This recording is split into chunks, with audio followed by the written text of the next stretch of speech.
What is going on with voter registration for South Dakota? And now it looks like they're trying to take our right to vote away.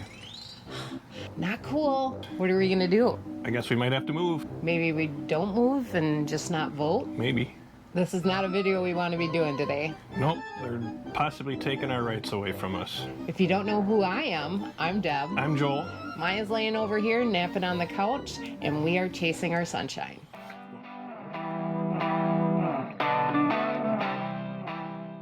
Welcome to today's video talking about the right to vote.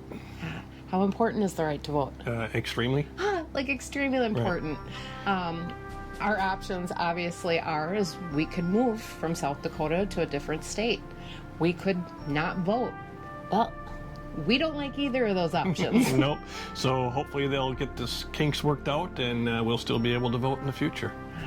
So if you don't know what we're talking about, there's a recent changes to the laws in South Dakota on the residency requirement to be allowed to vote. Right. So it started out with two major bills, SB 124 and HB 1232. We're changing all the requirements of residency and how you register to vote and when you can vote and things like that. Those two were shot down, but a new one did pass, and that is SB 139. And that law was actually signed by the governor in the end of March here in 2023. And it's scheduled to take effect on July 1st of 2023. What exactly is this law? Well, it changes the requirements for you to register to vote. Previously, you had to prove residency for 1 day in South Dakota, and then you could register to vote. This now changes it to 30 days before you can register to vote, and you have to prove that you were actually at a physical domicile or establishment, not necessarily just a mailbox. Some of this stuff is still up in the air. I know escapees who we're members with are doing a lot of research and contacting people to figure out exactly what it means and how it affects people that are already residents of South Dakota and full-time RVers versus those that are looking to do it after July 1st. Yeah, and that's a good point, Joel. We highly recommend joining an organization like Escapees because they are nothing but an organization that's for RVers and advocates for RVers. They've been doing a really good job of keeping us up to date through emails and other postings, what they're up to and what things have been decided and what things are still up in the air. And the biggest one is, what about those that are already full-time residents of South Dakota and are RVers? Are they going to be removed from registration, or are they going to be grandfathered in? That's still the big question. All right, but from my research that we have both done, because if you followed our channel for a while, we like to have our numbers and our facts and full information before we share it with any of you, because we don't want to be providing false information. Right. This information is actually what we have discovered, and an article that I found from a local paper in South Dakota itself says that this could affect up to 27,000 full-time RVers that are actual registered voters in South Dakota. And I think it equates to about 4.6% of voters. In all of the state. Right. So this is kind of a big deal. And obviously, as full-time RVers, we really don't comprehend or understand why they are actually going after RVers themselves and not wanting them to vote. From the research we have from one of the main proponents of the bill, it's like they want the voters to have the skin in the game. Right. Apparently, having your driver's license, registering your vehicles, banking in South Dakota, and also having your doctors there isn't enough skin in the game. They want you to own a residence. Yeah, and apparently being a full-time RVer is not enough. Yep, going back and visiting, and like I said, paying your registration fees and doctors and insurance isn't enough. Through being members of Escapees, Joel has mentioned, they have given us lots of information on this and had been advocating and were able to help defeat the first two bills. Right.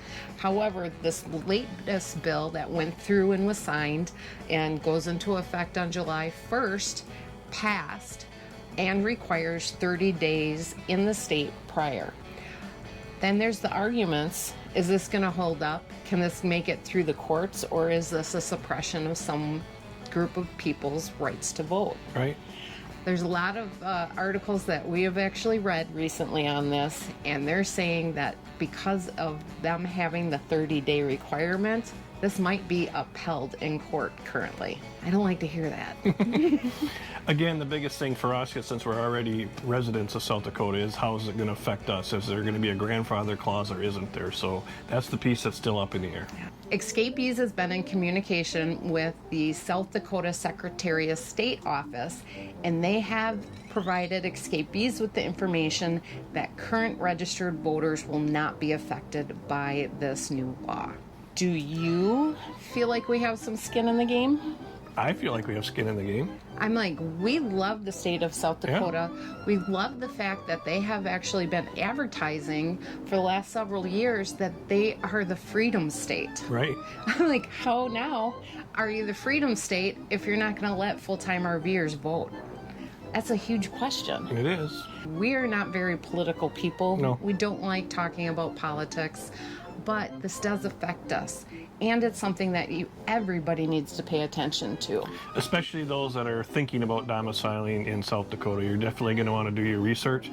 Again, we're still waiting to see how it's going to ultimately affect us, and we may need to move. Yeah, because there's other states, obviously, that are RVer friendly. The three big ones were South Dakota, Texas, and Florida.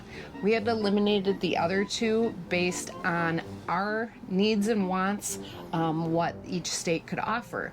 And the lowest fees for our health insurance, insurance for our vehicles, and the ability to become a resident was the most easiest for us in South Dakota, and that's why we picked them. We did do a whole entire video on it and showed you the process, and I'll leave a link up here and in the description below. But obviously, those things are going to be changing on July 1st, 2023. Leave a comment below if you think taking people's voters' rights is correct. Yeah.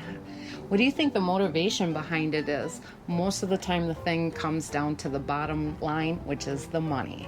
So we're thinking that this comes from the fact that they're looking at property taxes and someone owning property and then not getting that from full-time RVers. One other argument we've heard for this bill is that because we're not permanently in that local location all the time, that we shouldn't be voting for school boards and things like that, which I get that. It's a personal choice, and voting itself is a very personal choice.